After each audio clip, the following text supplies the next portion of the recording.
Umuhanzi P Diddy yafunzwe kubera ibyaha akekwaho, akomeje kujya mu mazi abira nyuma y'uko abagabo batatu bamushinja ibyaha byo kubafata ku ngufu, igikorwa rero yakoze nyuma yo kubasindisha ku buryo ibyabayeho batari babyemeye. ABC News yatangaje ko aba bagabo bashinja P Diddy barimo abahoze ari abakozi be, bavuga ko babahohoteye hagati y'umwaka wa 2019 na 2022. Abahohotewe bavuga ko byabereye muri hoteli zo mu mijyi ya New York City na East Hampton. Naho umunyamategeko w'uyu muhanzi P Diddy Thomas Giuffra yavuze ko ibi birego nta shingiro bifite ndetse we abyamaganira kure. Ibi birego byaje nyuma y'uko P Diddy aheruka gushinjwa n'umugore wavuze ko yamusambanyije mu mwaka w'ibihumbi bibiri ubwo yari afite imyaka 13 afatanyije n'umuhanzi akaba n'umuproducer Jay-Z. Ikirego cyaje cyiyongera ku bindi byinshi bimaze iminsi by'abantu batandukanye barenga ijana bose bavuga ko bahohotewe n'uyu mugabo wari icyamamare uzwi cyane w'umukire, ariko kandi ubu ari mu mazi abira.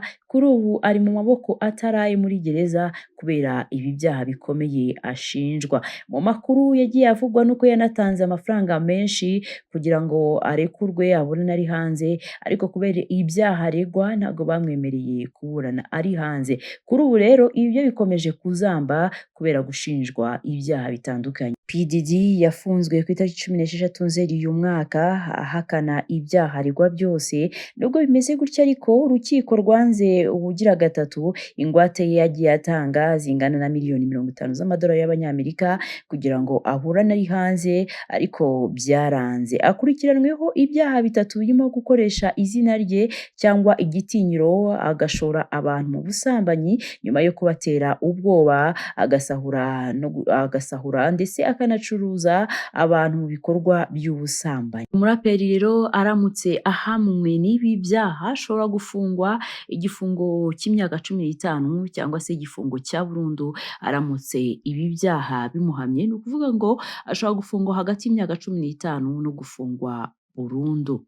Nubwo ibi birego buri kimwe cyose gifite umwihariko wacyo, byose bifite ibintu bisanzwe bihuriyeho. Abashinja bavuga ko bagiye mu birori hamwe na P Diddy n'itsinda rye, babiri muri abo bakavuga ko bajyanye nawe muri hoteli, mu gihe undi avuga ko yabafatiye ku ngufu iwe mu rugo Hampton.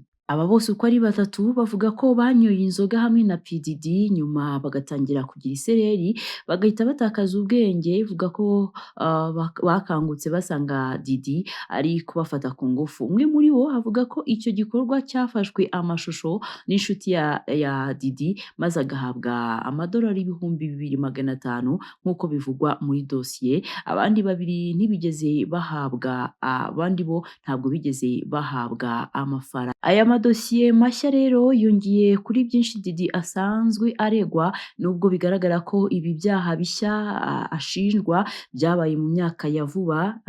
Ibya mbere byo bikaba bivugwa ko byabaye guhera mu myaka ya za 1990. Nubwo ibirego bikomeje kuba byinshi, abamwunganira mu mategeko bavuga ko ibi byose ari ibinyoma kandi ko abamurega bazashyirwa mu manza kubera ko ibyo bamurega nta shingiro bifite. Kuri ubu Diddy Combs afungiye muri gereza ya MDC Brooklyn, aho ashinjwa ibyaha birimo ubugambanyi, icuruzwa ry'abantu no gutwara abandi kugira ngo bakore uburaya. Ibi byose rero biri mu byaha uyu mugabo ashinjwa kandi ntabwo byoroshye.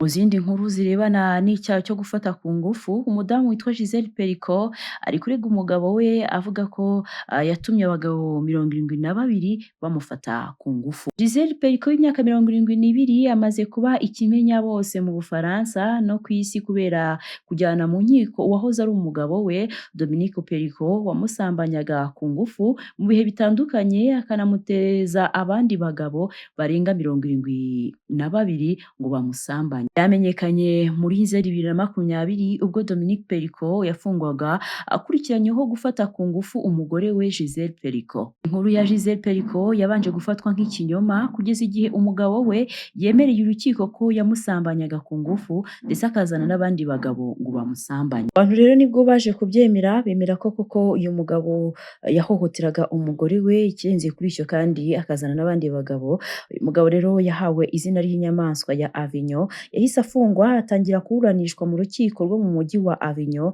mu Bufaransa. Nta rusoni uyu mugabo ashize amanga imbere y'urukiko, Dominique Pericot yemeje ko ibyo ashinjwa byose ari ukuri kandi ko yazanaga abagabo bandi bagasambanya ku ngufu umugore we. Umugabo kandi yiyemereye neza imbere y'urukiko ko hagati ya 2011 kugeza 2020 yahaga ibiyobyabwenge bisindisha umugore we n'ibindi bimuca intege, akazana abandi bagabo bakamusambanya. Mbega inkuru ibabaje. Umugabo kandi yavuze ko nta bugome yabikoranye ahubwo ko ari uburwayi afite, aho asobanura ko ubwo yari afite imyaka 14 yahatiwe kureba amabandi asambanya ku ngufu umugore, abyandura rero ubwo nawe bimufata uko. Gisele Pericot yamaze kugeza mu rukiko amashusho 20,000 yafashwe n'umugabo we yerekana ibyabaga ubwo yamufataga ku ngufu n'abandi bagabo. Abagabo bivuga ko bagera kuri 72 ariko urukiko rumaze kuburanisha 50. Ubushinjacyaha bwagaragaje ko uyu mugabo yagiye akangurira abandi bagabo gufata ku ngufu abagore babo ndetse akabaha n'imiti yo kubaha mbere yo kubahohotera kugira ngo badateza induru. Mudamu Gisele Pericot yabwiye urukiko ko yahisemo kuburanira mu ruhame kuko uwahohotewe atari we ugomba kugira ipfunwe, ahubwo ko bikwiye ko uwahohoteye ari we ugira ipfunwe kubwo ibibi yakoze. Biteganyijwe ko icyemezo cy'urukiko kuri uru rubanza kizatangwa ku itariki ya 19 cyangwa 20 k'uku kwezi 2024, ariko Gisele Pericot yamaze kugera ku rutonde rwa BBC rw'abagore 100 b'umwaka wa 2024 kubera gushira amanga akemera ko ubuzima bwe bubabaje bw'ibyamubayeho bujya hanze. Ni ibikorwa rero bibabaje by'ubugwari kandi by'ubunyamaswa, gukorerwa ibintu nk'ibi umugabo washatse, ni ibintu bibabaje. Iyo Gisele Pericot yihangane, kandi umugani w'umuntu yafashwe ku ngufu nta n'impamvu yo kutavuga ibyamubayeho. Uyu mugore rero yashimiwe ubutwari bwo kwemera gutangaza ibyamubayeho ndetse agatanga n'aya mashusho kugira ngo n'abandi bahohoterwa n'abandi bakorerwa iri hohoterwa nabo ntibatinye, ahubwo babishyire ku mugaragaro hanyuma bahanwe n'amategeko. Uko byagenda kose, ikibi uko cyaba kimeze kose, uwagikora wese ntabwo rero byabuza ko igihe kiragera ikibi wakoze kikajya ku mugaragaro. PDD nubwo nawe yakoraga ibyo gufata abantu ku ngufu n'ibyaha bitandukanye, igihe rero cyarageze nawe nubwo yari umuntu ukomeye, nubwo yari umustar, ibintu bye bijya ku mugaragaro, nubwo atarahamwa n'ibyaha, ariko ibyo ari byose hari aho baba bashingiye kugira ngo bamute muri yombi. Uyu mudamu rero nawe yararenganye, ariko rero ubutabera burahari kandi buzamuhabwa nubwo yahohotewe kandi igikomere yatewe akaba gukira bitoroshye, ariko nabona ubutabera nibura umutima we uzumva ko nawe hari uwamuvugiye kandi ko ibyo yakorewe atari byiza. Ni ngombwa rero kugira ngo numenye amakuru y'uhohoterwa, y'ukorerwa ibintu nk'ibi, uba ukwiye nawe kumubwira ko adakwiye guhereranwa n'ibi ngo atinye agire ipfunwe cyangwa se ngo apfukiranwe, ahubwo bakwiye guhabwa ubutabera. Nakubwiraga inkuru zijyanye n'abafata ku ngufu n'abafashwe ku ngufu, kubwira ko umustar PDD nawe ku byaha ashinjwa bitandukanye birimo gufata abantu ku ngufu, gucuruza abakobwa, gucuruza n'ibindi by'ibiyobyabwenge.